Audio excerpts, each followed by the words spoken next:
We'll do some test shots. Yep. So this is what we use. We use an intervalometer to take a picture every 3 seconds, and that's what we do for the scientific transects.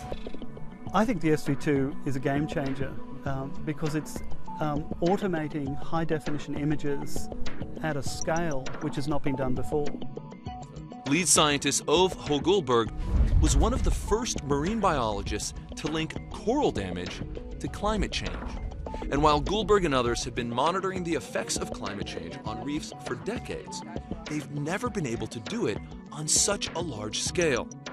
For each 360-degree image the camera captures, a GPS will also record the exact location and camera direction, and it's that information that makes this one-of-a-kind device so crucial to scientists. I mean, so far we're only halfway through the Catalan Seaview Survey expeditions, but we've collected almost 100 kilometres of transects. This is, you just can't do that normally. You'd be taking 100 years to do this with normal divers out there with normal cameras. So getting that technology right has been incredibly important.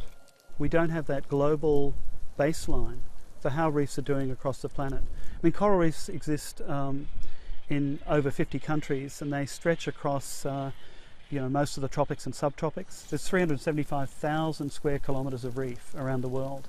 At the end of the 3 years of the project, I think we will have boosted the resources by conservatively tenfold. We'll understand reefs in corners of the planet where they're currently not being monitored. They'll be able to answer when, where, and more importantly, why coral reefs around the world are declining.